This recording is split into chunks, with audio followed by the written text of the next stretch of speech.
নমস্কার, আপনারা দেখছেন বরাক বার্তা বাংলা সংবাদ। আমি অনামিকা পাল। প্রথমে এক নজরে সংবাদ শিরোনাম।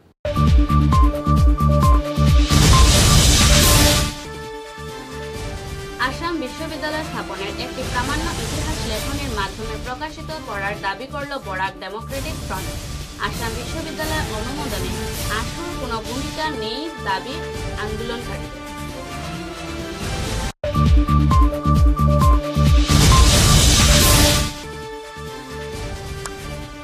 লক্ষ্মীপুরে যথাযোগ্য মর্যাদায় পালন করা হলো প্রাক্তন মন্ত্রী দীনেশ প্রসাদ গোয়ালার জন্মতিথি। বিভিন্ন জীবনের আদর্শ নিয়ে আলোকপাত করলেন অনুগামীরা।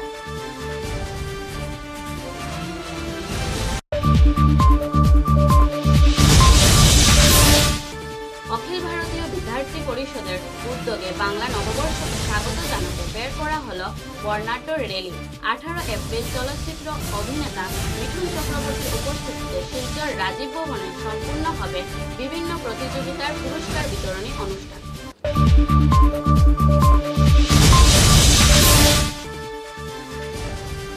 মারোয়ারি যুবমঞ্চের উদ্যোগে শিলচর হিন্দি ভবনে আয়োজিত হল শপথবিধি সমারোহ ও বিভিন্ন ধরনের সাংস্কৃতিক অনুষ্ঠান।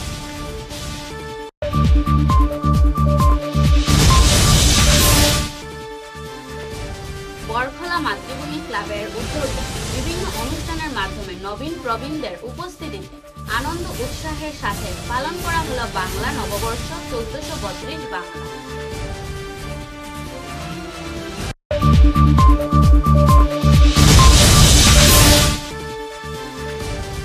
মানসিক বিকারগ্রস্ত নাজির কোদালের চোখে প্রাণ হারালেন প্রবীণ দাদু। করিমগঞ্জ বাড়িগ্রাম এলাকায় ঘটনাকে কেন্দ্র করে উত্তেজনা। অপরাধীকে পুলিশে সমঝে দিল উত্তেজিত জনতা।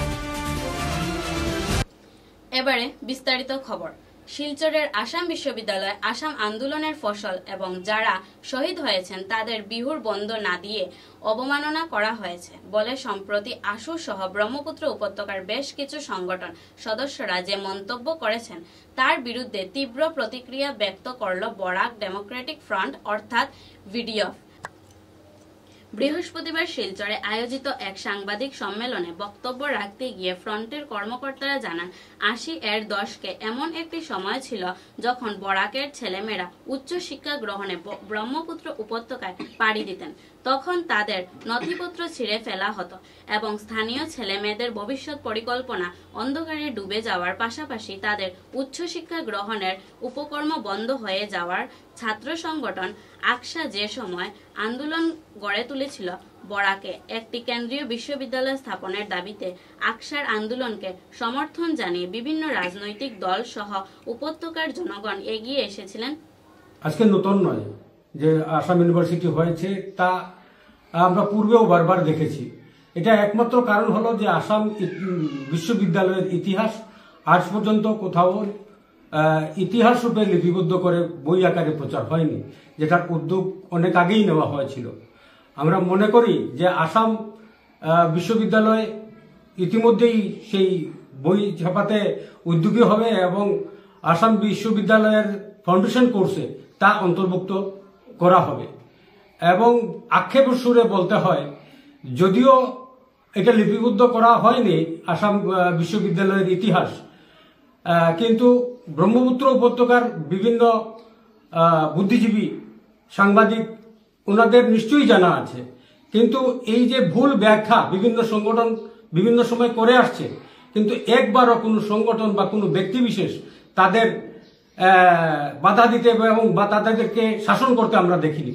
যে তোমরা ইতিহাস জেনে প্রকৃত সত্যটা জানো, তারপর গিয়ে মাইকে কিছু বলো। আমরা তথাকথিত কিছু অর্গানাইজেশনকে এই ধরনের বিবৃতি থেকে ভবিষ্যতের জন্য হুঁশিয়ার করে দিচ্ছি যাতে এইভাবে অপচেষ্টা না করা হয় এবং অতি সত্বর যদি আসাম বিশ্ববিদ্যালয়ের এই ব্যাপারে সঠিক উদ্যোগ না নেয় তাহলে বিডিএফ বৃহত্তর আন্দোলন গড়ে তুলবে আসাম বিশ্ববিদ্যালয়ের বিরুদ্ধে। ইদানিং ব্রহ্মপুত্র উপত্যকার আশু এবং কিছু সংগঠনের সদস্য বলেছেন যে আসাম বিশ্ববিদ্যালয় আসাম আন্দোলনের ফসল এবং যারা শহীদ হয়েছেন আসামের তাদের নাকি অপমান করা হচ্ছে বিহুর বন্দনা দিয়ে। এখানে এই ব্যাপারটি শুধু তারা নয়, এর আগে আরো অনেকে বলে থাকেন, ব্রহ্মপুত্র উপত্যকার কিছু নেতারাও এটা বলে থাকেন, আমরা দেখতে পাই। এটা যে সর্বৈব, এটা মিথ্যা কথা, ডাহা মিথ্যে কথা। এটা জনগণকে জানানোর দায়িত্ব ইউনিভার্সিটি কর্তৃপক্ষের, কিন্তু তারা সেই কাজটি করে উঠতে পারেননি। সেই জন্য বারবার এই ধরনের কথাবার্তা উঠে। আমাদের মনে রাখতে হবে যে একটা সময় ছিল 80-র দশকে, যখন এখানকার ছেলেমেয়েরা গৌহাটিতে উচ্চশিক্ষার জন্য যেত, তখন তাদের মার্কশিট ছিঁড়ে ফেলা হতো। আসাম বিশ্ববিদ্যালয়ের বাংলা বিভাগের অধ্যাপক বিশ্বদোষ চৌধুরীর মার্কশিট এরকমভাবে ছিঁড়ে ফেলা হয়েছিল। ফলে একটা সময় বরাক উপত্যকার যারা উচ্চশিক্ষায় আগ্রহী তাদের সুযোগ সুবিধা বন্ধ হওয়ার উপক্রম হয়েছিল। সেই পরিপ্রেক্ষিতে এখানে আন্দোলন শুরু করেছিল ছাত্র সংগঠন আকসা, এখানে একটা বিশ্ববিদ্যালয় স্থাপনের দাবিতে, যা সমর্থন করে পরে অন্য সমস্ত রাজনৈতিক দল, সিপিএম, কংগ্রেস ইত্যাদি, এবং বরাকের সর্বস্তরের মানুষ এই আন্দোলন করেছিলেন যে এখানে একটা কেন্দ্রীয় বিশ্ববিদ্যালয় হোক। দীর্ঘ 10 বছরের আন্দোলনের পরে এখানে আলটিমেটলি কেন্দ্রীয় বিশ্ববিদ্যালয়ের বিলটি পাস হয় সংসদে। এই যে দীর্ঘ আন্দোলন হয়েছিল, বারবার আশু এর বিরোধিতা করেছে, ব্রহ্মপুত্র উপত্যকায় এ নিয়ে বিভিন্ন প্রতিবাদ বিক্ষোভ করা হয়েছে, এবং এই জন্যই এই আন্দোলন 10 বছর ধরে চালাতে হয়েছিল এখানকার মানুষের। এমনকি সংসদে যখন এই বিল পাস হয়, আশুর সাংসদ বিজয় চক্রবর্তী এটি সংসদে ছিঁড়ে ফেলেছিলেন। এসব সবই ইতিহাস। ফলে কি অবস্থায়, কি পরিপ্রেক্ষিতে আশু বলে যে এই আসাম বিশ্ববিদ্যালয় তাদের আন্দোলনের ফসল, এর পুরো বিপরীত চিত্র আমরা জানি, ইতিহাসে লেখা আছে। তাই এই ধরনের যে অপচেষ্টা চলছে, এর থেকে মুক্তি পেতে গেলে এখানকার যে বিশ্ববিদ্যালয় স্থাপিত হয়েছে তার একটি লিখিত প্রামাণ্য ইতিহাস দরকার। যে ইতিহাস তৈরির ব্যাপারে বিগত দিনের এখানকার যে উপাধ্যক্ষ ছিলেন সুভাষ সাহা, তিনি অধ্যাপক সুবীর কর, ওনাকে দায়িত্ব দিয়েছিলেন একটি প্রামাণ্য ইতিহাস, বিশ্ববিদ্যালয় স্থাপনের ইতিহাস একটা ম্যানুস্ক্রিপ্ট তৈরি করার জন্য। সেটি তৈরি করা হয় এবং সেটি ছাপাখানায় যাওয়ার পরে সেই ম্যানুস্ক্রিপ্ট ফিরিয়ে আনা হয়েছিল। কারণ ব্যাপারটা হচ্ছে কি, তাতে নাকি বরাক ব্রহ্মপুত্র সম্পর্ক নষ্ট হয়ে যায়।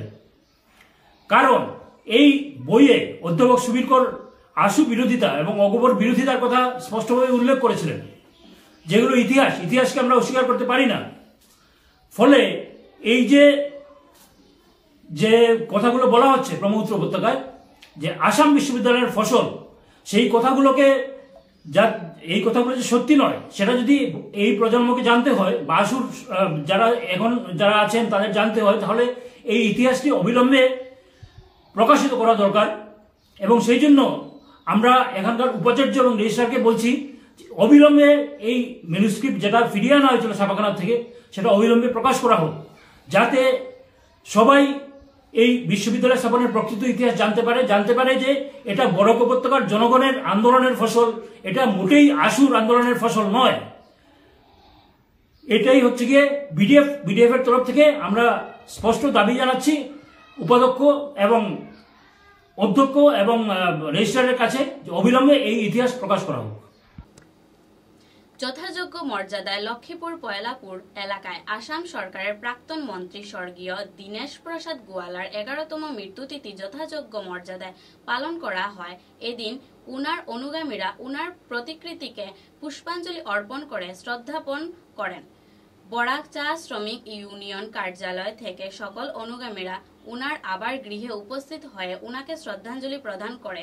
সেই সঙ্গে বরাক হিন্দি সাহিত্য সমিতি, বিভিন্ন সংগঠন কর্মকর্তারা ও অনুষ্ঠানে উপস্থিত ছিলেন। উনার কর্মজীবন, ভূমিকা ও জীবনের আদর্শকে নিয়ে বক্তব্য রাখেন তারা।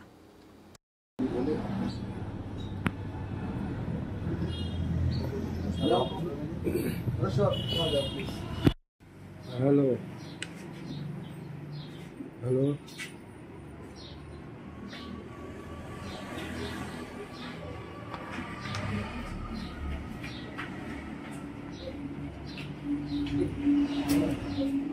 Complementa হিসাবে উনি জয়লাভ করেন। পরবর্তীতে তিনি জাতীয় কংগ্রেসে যোগদান করেন এবং ওনার প্রচেষ্টা আমাদের এই অঞ্চলে যেটা রাজনৈতিক সচেতনতা, বিশেষভাবে এর আগে আমাদের যারা বিধায়করা হতেন হয়তো উদারবন্দে ছিলেন বা অন্যান্য জায়গায় ছিলেন, এখন আমরা স্থানীয়ভাবে ওনাকে পেয়েছি, এখানে বাড়িঘর করে বসবাস শুরু করেছিলেন উনি, এবং তখন থেকে একটা রাজনৈতিক সচেতনতা আমাদের মধ্যে একটা ক্রিয়েট হয়েছিল, সৃষ্টি হয়েছিল, এবং সেখান থেকে আজকে আমরা আজ একের পর এক আমরা এখানে অনেক কর্মকাণ্ড রয়েছে। আজকে এই অঞ্চলের লোক অনেকের চাকুরি হয়েছে, অনেকের অন্যান্য দিক দিয়ে কর্মসংস্থান হয়েছে, সেটা ভুলান নয়, এবং আমরা আজকে এখানে এসে দাঁড়িয়েছি। আমি আজকে ওনার এই সদ্য আত্মা শান্তি কামনা করবো এবং সদ্যটি কামনা করবো। আজকে দিনের খাদ্যওয়ালাকে আমরা কোনোদিনও ভুলতে পারবো না, ভুলবো না, এবং আমি সবার কাছে অনুরোধ করবো যে আজকে আমরা বিভিন্ন মতামত থাকতে পারে আমাদের রাজনৈতিক বিষয়, রাজনীতির ক্ষেত্রে বা অন্যান্য ক্ষেত্রে, কিন্তু সামাজিক ক্ষেত্রে যাতে এই মতামত, রাজনৈতিক মতামতটা যাতে বিভেদ সৃষ্টি না করে, সামাজিক সচেতনতা যাতে আমাদের থাকে, সামাজিকভাবে যাতে আমরা এক হয়ে চলতে পারি। যে বিভিন্ন দল সংগঠন রয়েছে সেটা থাকুক, সেটা থাকবে, কিন্তু আমি দেখেছি যে সামাজিকতাও অনেকে ভুলে যান, সামাজিকতা বজায় রাখতে চান না। যে আমি অনুরোধ করব যে আমরা মধ্যে যে আগে একটা সম্প্রীতি ছিল বিভিন্ন জনের মধ্যে, আমাদের মধ্যে সেই সম্প্রীতিটা যেন গড়ে উঠে, তাহলেই প্রধান করা যে আস্থা সত্যিকারের সত্যি হবে, শান্তি হবে। এবং আমি আর বিশেষ কিছু না বলে আজকে অত্যন্ত মর্মাহত হয়ে আমরা এখানে সমবেত হয়েছি সবাই, কারণ আমাদের প্রয়াত নেতা দীনেশ প্রসাদ গোয়ালা মহাশয়ের, স্বর্গীয় দীনেশ প্রসাদ গোয়ালা মহাশয়ের আজকে 12তম মৃত্যু দিবস। আমরা আজকে এখানে সবাই এসে ওনাকে পুষ্পাঞ্জলি দিয়ে ওনাকে স্মরণ করছি। আর দীনেশবাবু সম্বন্ধে আপনারা সবাই জানেন, সবাই আমরা অবগত আছি, কিন্তু আজকে আমরা যে পরিস্থিতির মধ্যে দাঁড়িয়ে আছি, এটা বর্তমান যে রাজনৈতিক পরিস্থিতির উপরে আমরা এভাবে দাঁড়িয়ে আছি, যেখানে আজকে দীনেশবাবুর বাড়িতে বা দীনেশ গোয়ালার বাড়িতে প্রচুর লোকের সমাবেশ হতো, হাজার হাজার লোক অনেক সময় সমাবেশ হতো, জায়গা হতো না। আজকে সেখানে হয়তো আমরা মুষ্টিময় কিছু সংখ্যক এসে ওনার জন্য মৃত্যু দিবস পালন করছি। এবং ওনার যে কর্মকাণ্ড ছিল সেটা আপনাদের সবারই জানা। আমি যখন জিসি কলেজে পড়তাম, উনিও জিসি কলেজে পড়তেন। উনি আর্টসে ছিলেন, আমি সায়েন্সে ছিলাম। তারপর উনি কাবুগঞ্জ কলেজে চলে যান, আমিও নেহরু কলেজে চাপে পড়ে আমিও নেহরু কলেজে চলে আসি। এবং তখন আমার সাথে পরিচয় বহু আগে থেকে, ওনারা যখন শ্রমিকদের নিয়ে আন্দোলন করতেন তখন থেকে পরিচয়, শ্রমিকদের চা যুব কল্যাণ সমিতি গঠন করেন, তখনও আমি ওনাদের সাথে জড়িত ছিলাম। এবং ওনার যারা তখন বন্ধু বান্ধব রবীন মিডিয়া বা অন্যান্য আরও যারা ছিলেন, ব্রহ্মানন্দ, সনাতন দা, আরও অনেকেই ছিলেন শিলচরের, তারা প্রত্যেকে কীভাবে এই শ্রমিক আন্দোলনকে গঠন করা যায়, বিশেষ করে চা যুব কল্যাণ সমিতি সেটাকে গঠন করা যায় সেই চেষ্টা করেছিলেন। এবং সেখান থেকে ওনার রাজনীতির জন্ম। উনি ঘটনাচক্রে আমাদের এই নেহরু কলেজের অধ্যাপকও ছিলেন এবং দীর্ঘকালীন এখানে অধ্যাপক পদ থেকে ছেড়ে দিয়ে উনি রাজনীতিতে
বাংলা নববর্ষ 1432-কে স্বাগত জানাতে অখিল ভারতীয় বিদ্যার্থী পরিষদের কর্মকর্তারা ছাত্রছাত্রীদের নিয়ে শিলচর শহরে 17 এপ্রিল এক বর্ণাঢ্য শোভাযাত্রা বের করেন।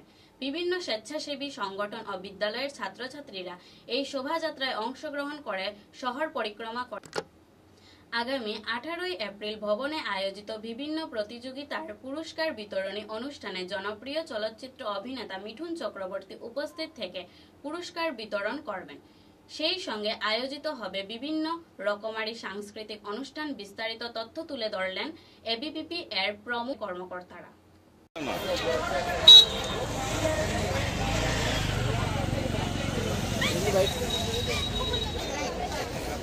স্যারও তো দেখেছেন প্রদীপ স্যার।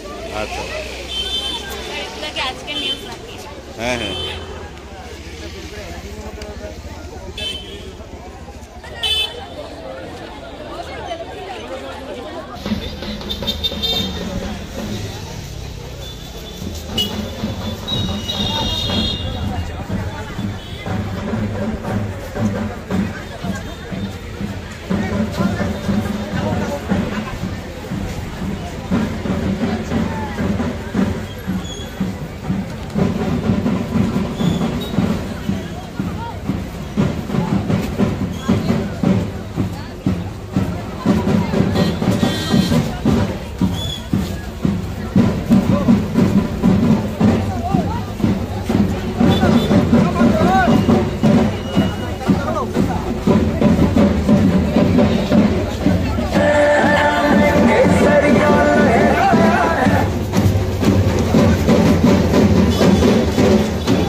এবার একটু বিরতির পর বাকি খবর।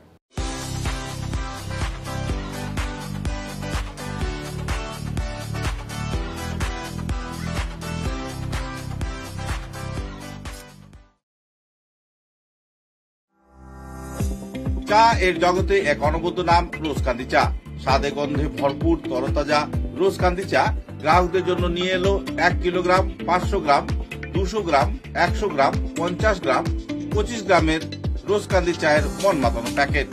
এছাড়াও গ্রাহকদের জন্য রয়েছে রোজকান্দি yellow T, রোজকান্দি orthodox T, রোজকান্দি white T, রোজকান্দি green tea.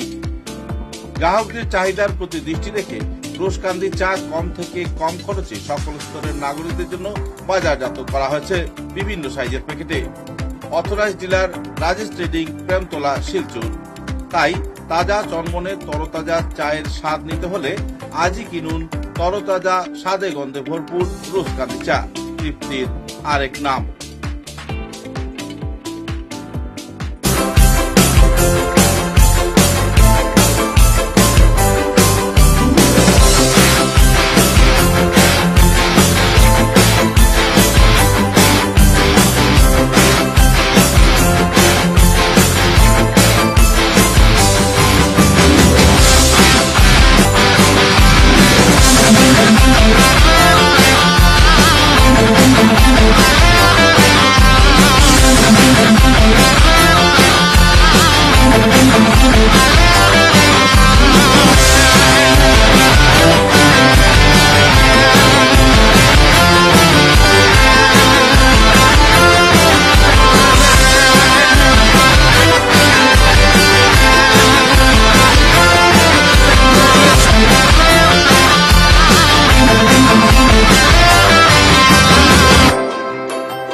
Welcome to DRG Dream School, where dreams take flight. Managed by the prestigious Ramanuj Gupta Memorial Charitable Trust, we bring world-class education right here in Silchar. We step into the classrooms which are designed to inspire. We are located in an eco-friendly environment and cutting-edge facilities. We will ensure that every child strives in the best possible way. We have highly digitalized classrooms which will make learning more interactive and fun. From state-of-the-art computer labs to highly equipped science labs, we nurture every child's innovation and creativity. A strong mind dwells in a strong body. We have a wide turf sports ground which will ensure every child to stay active, healthy and competitive. Guided by a group of experienced faculty with years of experience, we ensure every child gets personalized attention and holistic development. At DRG Dream School, where dreams take flight, we don't just teach, we shape the future.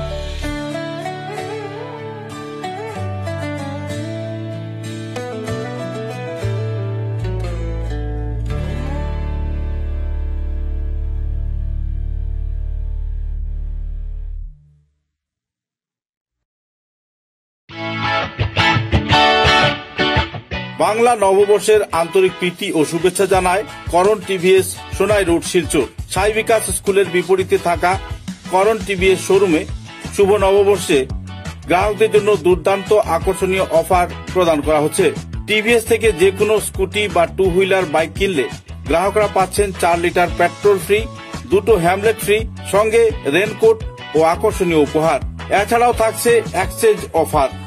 নববর্ষ উপলক্ষে exchange অফারে যে কোনো ধরনের 2 wheeler bike exchange করে আপনি যদি Ntorq scooty নিতে চান তাহলে পাচ্ছেন নগদ 4000 টাকার ক্যাশব্যাক। এছাড়াও আপাচি গাড়ির কেনার ক্ষেত্রে পাচ্ছেন 3500 টাকার ক্যাশ ডিসকাউন্ট। তাছাড়াও RTR এবং RR বাইক ক্রয় করলে প্রত্যেক গ্রাহক পাচ্ছেন নগদ 5,000 টাকার ছাড়। এই অফার থাকবে 30 এপ্রিল পর্যন্ত। তাই বাংলা শুভ নববর্ষের নতুন অফারের সুযোগ নিতে আজই পদার্পণ করুন TVS সোনাই রোড, শিলচর। দূরভাষ 9287999616, 9287999622 এবং 9287999621।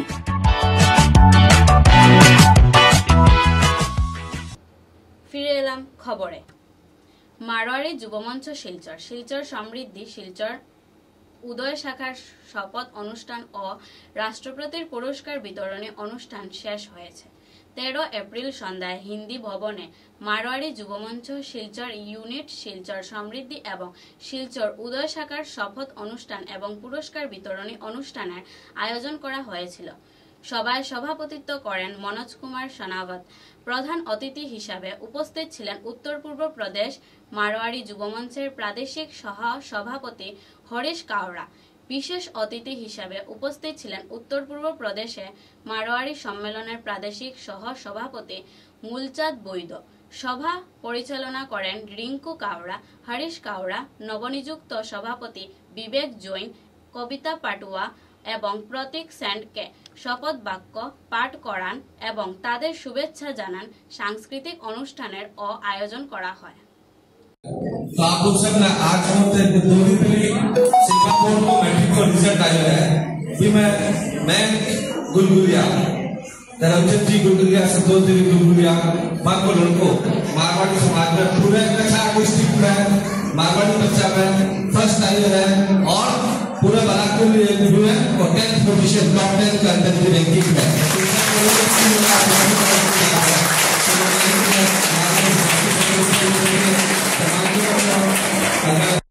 बोलेंगे युवा साथियों, समाज बंधुओं एवं समस्त अतिथियों की उपस्थिति में शपथ ग्रहण करता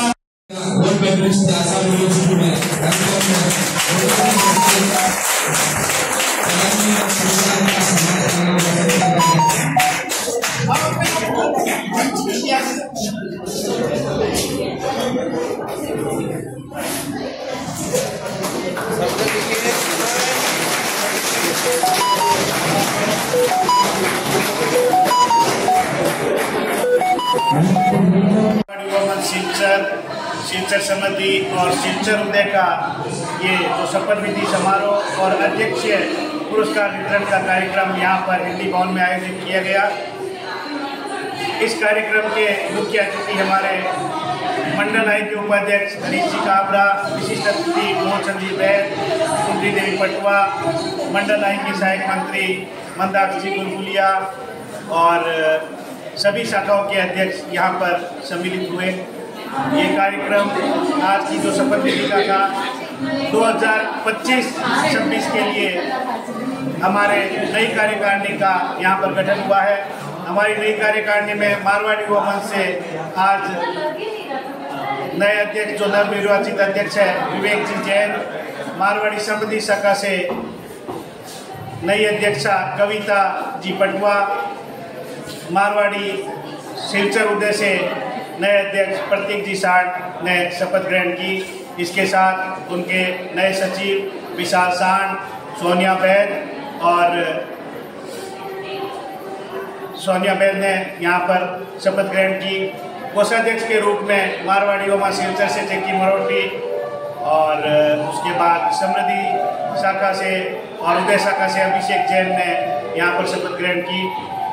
मारवाड़ी युवा मंच निरंतर जन सेवा का, समाज सेवा का कार्य करता रहता है। इसी पीढ़ी में आज यहाँ पर भी इसी कार्यक्रम में एक जन सेवा का कार्यक्रम किया गया। एक दिव्यांगजन को व्हील चेयर यहाँ पर भेंट की गई और एक जो लेडी है जो कि स्कूल चलाती है रुद्रायणी करके, उनके बच्चों के लिए 3-4 चेयर और 3 चटाई यहाँ पर मारवाड़ी युवा मंच शिलचर, शिलचर समृद्धि और शिलचर उदय शाखा ने उनको भेंट की।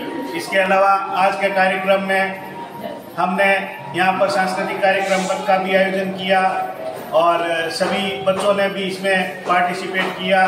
आगे भी जो नई कार्यकारिणी आ रही है वो भी मारवाड़ी व सिलचर समिति होते की आगे भी नए निरंतर जन सेवा के समाज सेवा के कार्य करती रहेगी और उनका कार्यकाल नई पीढ़ी नई कार्यकारिणी का कार्यकाल अच्छे से हो, मैं यही मंगल कामना करता हूँ।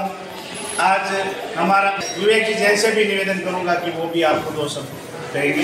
धन्यवाद। और इसमें आज सामाजिक कार्य बहुत देखने को मिले, जैसा कि मनोज जी ने बताया कि दिव्यांगों के लिए कुछ सामाजिक प्रकल्प किए गए और मारवाड़ी संस्था हम लोगों की जो है आज तीनों शाखाओं ने साथ मिलके प्रोग्राम किए।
বরখলা মাতৃভূমি ক্লাবের উদ্যোগে বিভিন্ন অনুষ্ঠানের মাধ্যমে নবীন প্রবীণদের উপস্থিতিতে আনন্দ উৎসাহের সাথে পালন করা হলো বাংলা নববর্ষ 1432 বাংলা।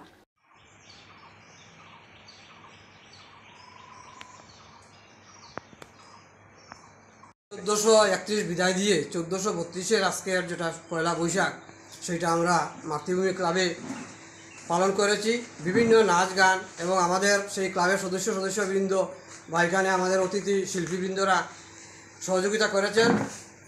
তাদের আজকের সেই যে নববর্ষের সূচনা 1431 বঙ্গাব্দকে পেরিয়ে আজকে আমরা 1432কে আমরা স্বাগতম জানাইছি সেই মাতৃভূমি ক্লাবে। আমরা আজকের সেই প্রোগ্রামে আমরা অত্যন্ত আনন্দিত, যাতে আমরা সেই প্রোগ্রাম বা আগামী প্রজন্মকে সেটা বুঝাবে যে পয়লা বৈশাখটা কী, সে পয়লা মানে যেমন 1430 বঙ্গাব্দের আগে সেটার কোনো পঞ্জীয়ন হয়নি বা কোনো রেকর্ড ছিল না। সেই 1 থেকে 1431 বঙ্গাব্দের আগ থেকে সেটা শুরু হয়েছে। সেটা আমার পূর্ববর্তী বক্তা সভাপতি উনি বলেছেন, আমাদের সূর্য এবং চন্দ্রের ভিত্তিতে সেটা হয়, গণনা করা হয়। সেটাই আমি বলছি এবং সবাইকে আমি ধন্যবাদ জানিয়ে আমি আজকের এখন আমাদের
আজকাল কম্পিউটার হয়ে গেছে, কম্পিউটারে আশা গিরা অনেক মানে সূক্ষ্ম বিবেচনা করতে পারে।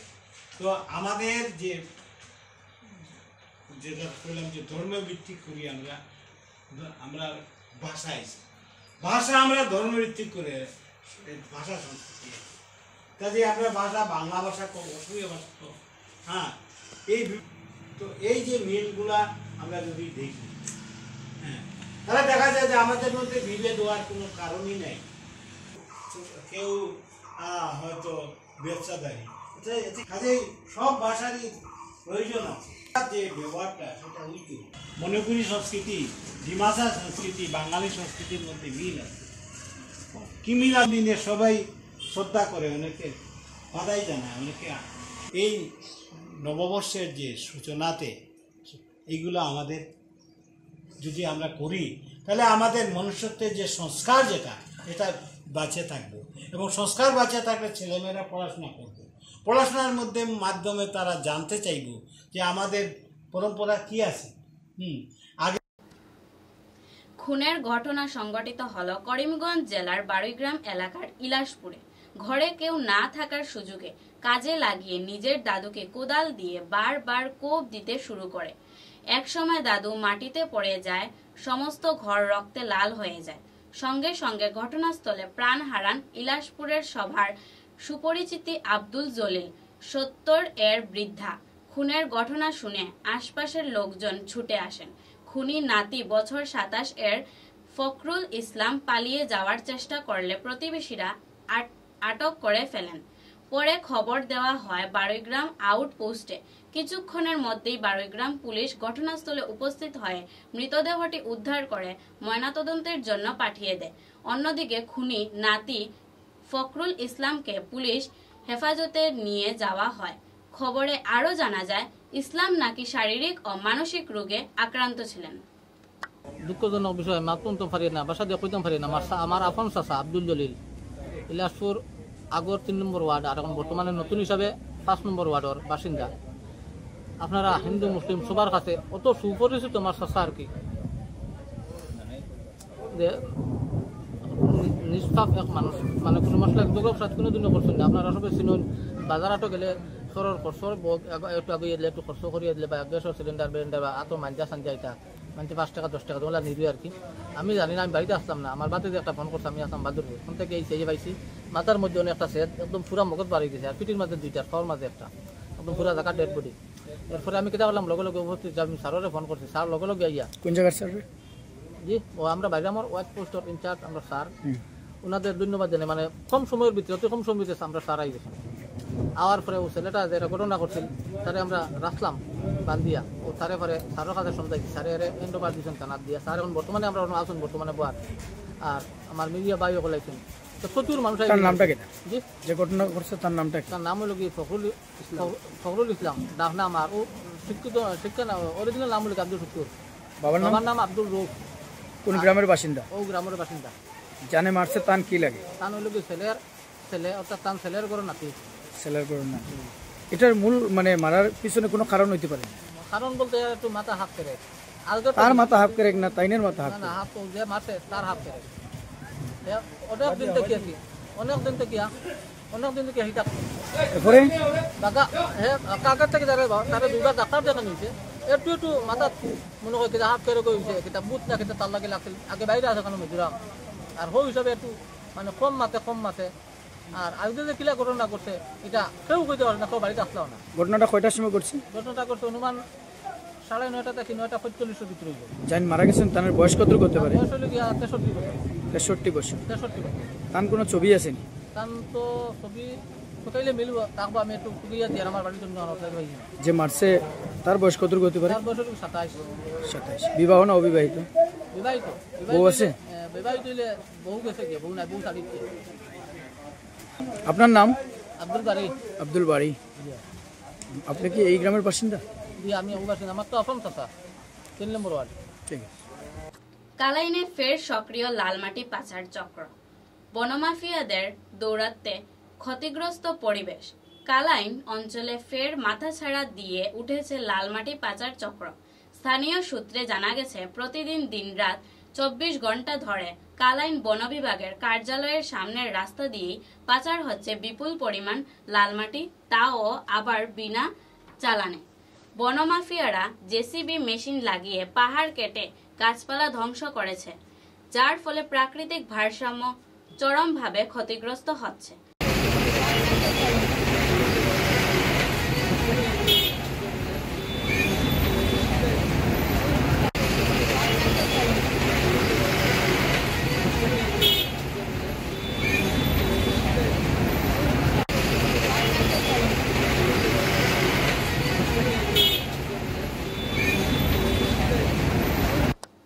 আসাম সরকারের লিঙ্গুইস্টিক মাইনরিটি ডেভেলপমেন্ট বোর্ড এর অধীন আয়োজিত হতে চলেছে রবীন্দ্রনৃত্য রবীন্দ্রসঙ্গীত প্রতিযোগিতা। বিশ্বকবি রবীন্দ্রনাথ ঠাকুরের 164তম জন্মতিথি উপলক্ষে এই অনুষ্ঠান আয়োজিত হবে। শিলচর মহিলা কলেজে এক সাংবাদিক সম্মেলনে বিস্তারিত তথ্য তুলে ধরলেন বিভাগীয় কর্মকর্তারা। বিদ্যালয়ে জমা দেওয়া লাগে, কালকে তো বন্ধ না।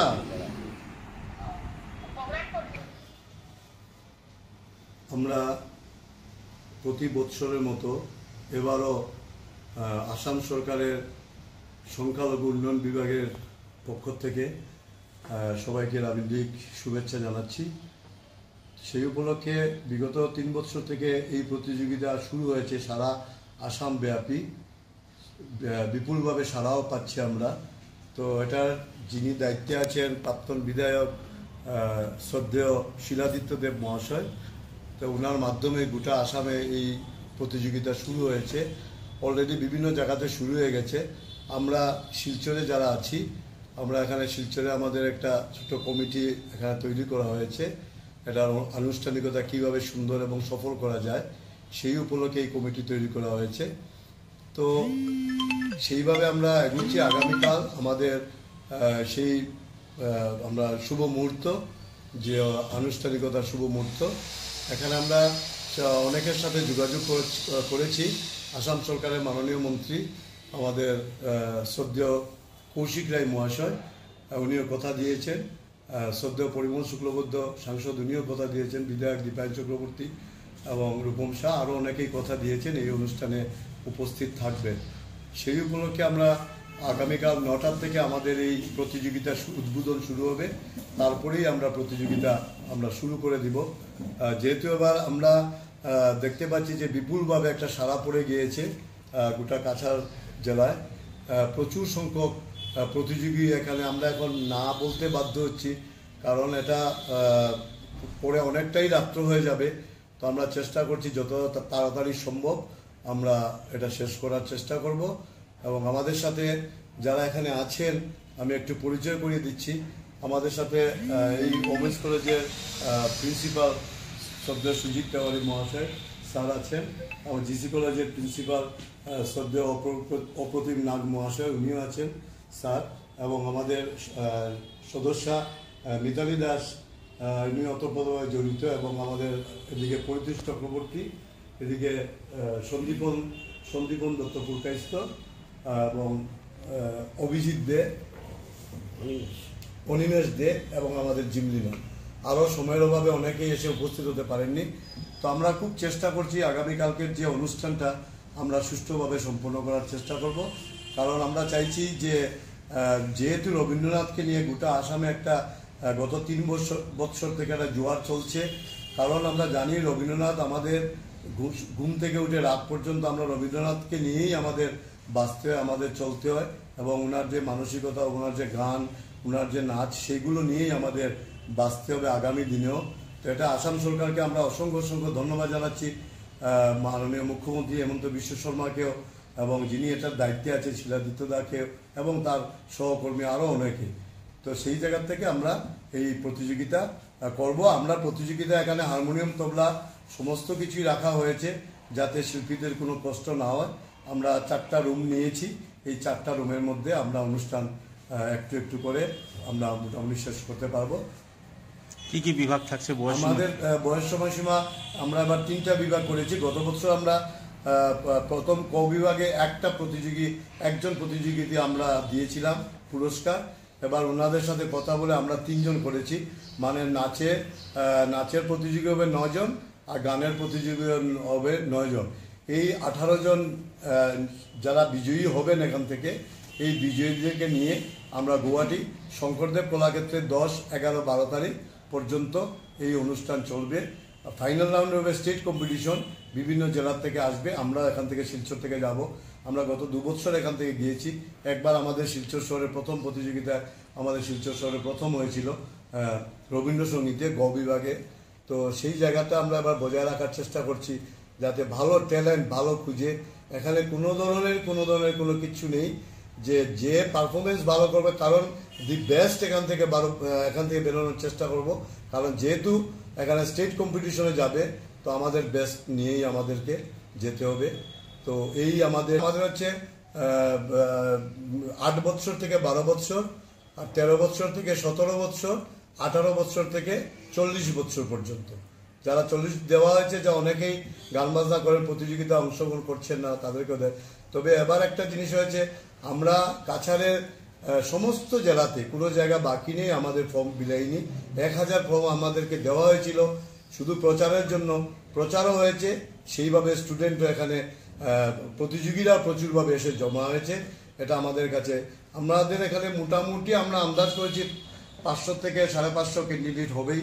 তো এটাকে সুষ্ঠুভাবে কিভাবে করা যায় আমরা খুব চেষ্টা করব। সময়সীমা কতটুকু থাকছে? আমরা সময়সীমা রেখেছি 3 মিনিট করে।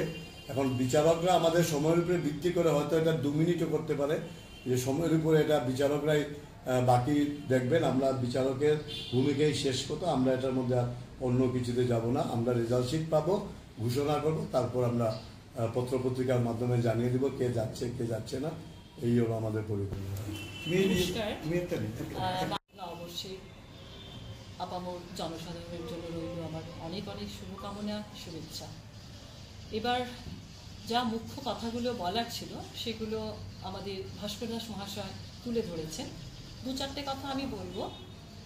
যে আমাদের আগামীকাল ওমেন্স কলেজে সকাল 9টা থেকে 9:30টার মধ্যে শুরু হবে। তো প্রত্যেকের কাছে অনুরোধ, অন্তত 30 মিনিট আগে এসে যাতে এখানে অংশগ্রহণ করার জন্য নিজেরা তৈরি হয়ে যায়, যাতে আমরা সময় মতো অনুষ্ঠান শুরু করতে পারি। কারণ অনেক প্রতিযোগিতা আছে, প্লাস অনেকজন পার্টিসিপেন্ট আছে। শেষ করতে আমাদের যাতে অল্প সময়ের মধ্যেই যাতে আমরা শুরু করে নিতে পারি, এটা গেল একটি। তাছাড়া সাথে কিছুই আনতে হবে না, হারমোনিয়াম তবলা সবই এখানে মজুদ থাকবে। যিনি হারমোনিয়াম বাজাবেন এবং তবলা বাদক যিনি থাকবে আমাদের এখানে আছে। শুধু যারা নাচ প্রতিযোগিতায় থাকবে তাদের কাছে বিশেষ করে বলতে হচ্ছে যে যদি পেন ড্রাইভে গানগুলো তৈরি করা থাকে, অনেক সময় দেখা যায় বিভিন্ন প্রতিযোগিতায় গান সেটিং করতে করতে অনেকটা সময় চলে যায়, বিচারক যারা থাকেন তাদেরও ধৈর্য নিয়ে বসতে হয়।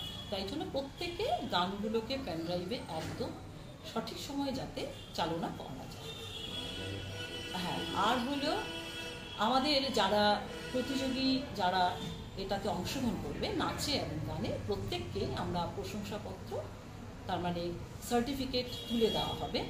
তখনই আমরা প্রতিযোগিতার পরেই আমরা সার্টিফিকেট হাতে তুলে দেব।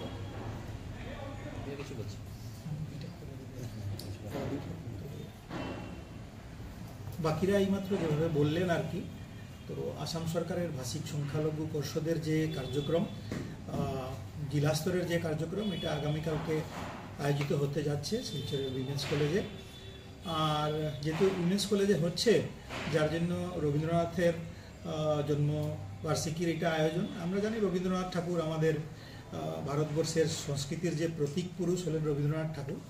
আর ওনার জন্মবার্ষিকী উদযাপনে সাংস্কৃতিক কার্যক্রমগুলো যেগুলো আয়োজন করা হয়েছে আপনারা শুনেছেন। এর মধ্যে উদ্দেশ্যটা হলো সংস্কৃতি আমাদের পরিচয়, সংস্কৃতি আমাদের সব কিছু। তো আমাদের যে একদম ছোটরা যারা আছে ওদের থেকে আরম্ভ করে যুব প্রজন্ম থেকে আপনারা শুনলেন বয়স সীমা যেটা 40 বছর অবধি রয়েছে। তো সবের ভিতরে সংস্কৃতিটা যেটা আমাদের এটা জীবিত থাক, এগিয়ে যাক, এই উদ্দেশ্য নিয়ে এই কার্যক্রম। সবার প্রতি আগ্রহ যাতে এই কার্যক্রমে যোগদান করে এটাকে সাফল্যমণ্ডিত করে তুলুন। আর যে প্রয়াসটা আমাদের এই যে সমিতি নিচ্ছে, এই প্রয়াসটাকে যাতে সফল করা হোক। ধন্যবাদ। খবরের শেষে পরাগ বার্তা বাংলা সংবাদ। এর সংবাদ শিরোনাম আরো একবার।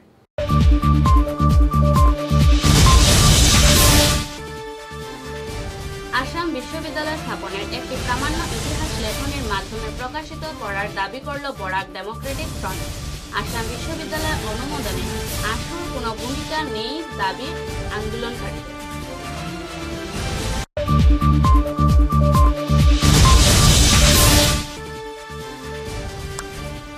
লক্ষ্মীপুরে যথাযোগ্য মর্যাদায় পালন করা হল প্রাক্তন মন্ত্রী দীনেশ প্রসাদ গোয়ালার জন্মতিথি। বিভিন্ন জীবনের আদর্শ নিয়ে আলোকপাত করলেন অনুগামীরা।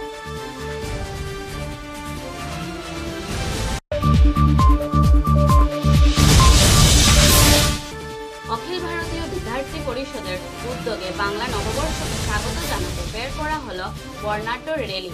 18 এপ্রিল চলচ্চিত্র অভিনেতা মিঠুন চক্রবর্তীর উপস্থিতিতে শিলচর রাজীব ভবনে সম্পূর্ণ হবে বিভিন্ন প্রতিযোগিতার পুরস্কার বিতরণী অনুষ্ঠান।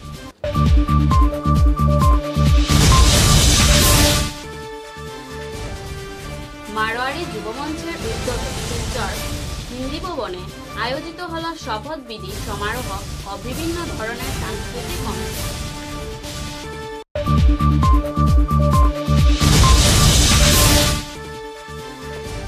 বরখলা মাতৃভূমি ক্লাবের উদ্যোগে বিভিন্ন অনুষ্ঠানের মাধ্যমে নবীন প্রবীণদের উপস্থিতিতে আনন্দ উৎসাহের সাথে পালন করা হল বাংলা নববর্ষ 1432 বাংলা।